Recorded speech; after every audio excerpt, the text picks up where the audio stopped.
Hello and welcome back to the Guns and Glory show. I wanted to talk to you about something else that I saw in the back of a pickup truck. It said, police lives matter, ... criminals not so much. This person, if they are a police officer, and they probably are, should retire right now. They're a danger to themselves and to others. I do back to the blue, but not everything that they do. I fly a blue line flag on my house. I got one on the back window of my truck, and I mean it. But here's the problem with that. What is a law? A law is some rule or standard that was written down by a politician, signed by another politician, and is now being enforced under the threat of force or deadly force, or force up to and including deadly force by a police officer. So that law is basically an opinion of a politician, and a politician is somebody who basically won a popularity contest, really. That's about all that amounts to. Hold on a second, I'm turning into my house. So, this guy, he seems to think that your life and mine don't matter if we disagree with a politician who wrote something down. Basically. What's a politician? A politician is a strange creature that is something between a lawyer and a crook. That's a politician. Now, politicians make laws, and now, because I maybe don't agree with this crook, you, as a cop, think my life doesn't matter? Let me tell you something, you little... History repeats.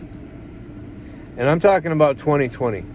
And if you don't understand what I'm talking about, this whole violence thing that went down last year, it wasn't about racism, didn't have anything to do with systematic racism. That was a cover story that some of your superiors came up with to convince everybody else that there wasn't a police violence problem in this country, which there in fact is.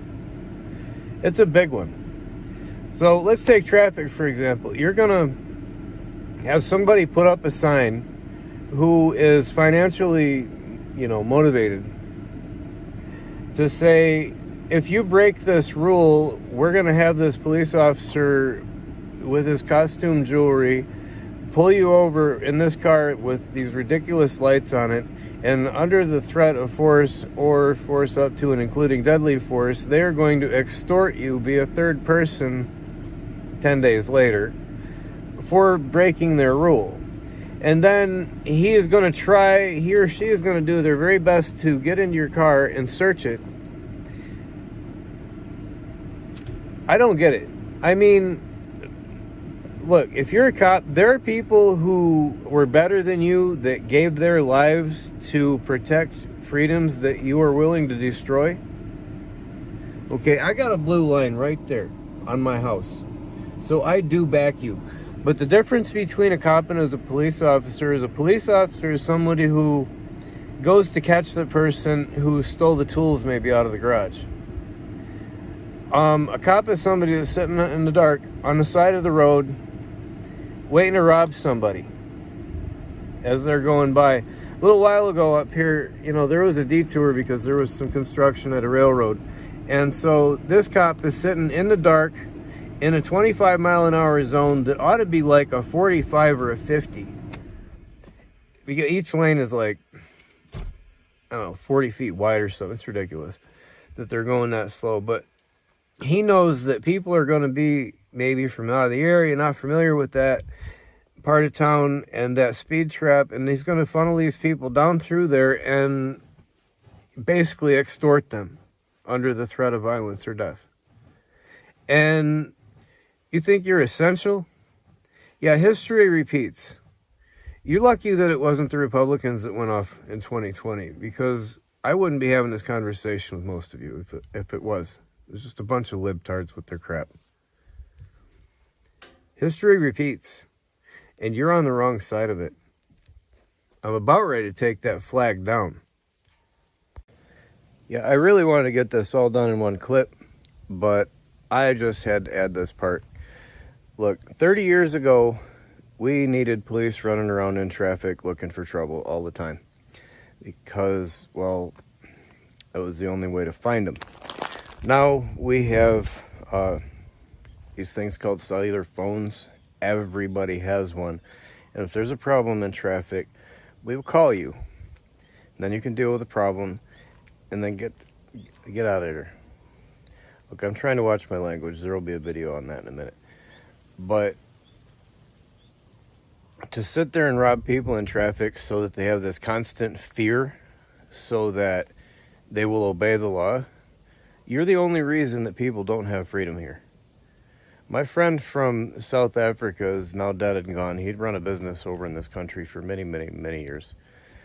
He told me, look, you don't know it, but you live in a police state. And I said, yes, I do know it. The trouble is other people don't, and I've been trying to get them to wake up for a long time. You can listen to John MacArthur now talking about censorship. He finally woke up. But seriously, a good friend of mine had the solution to this problem.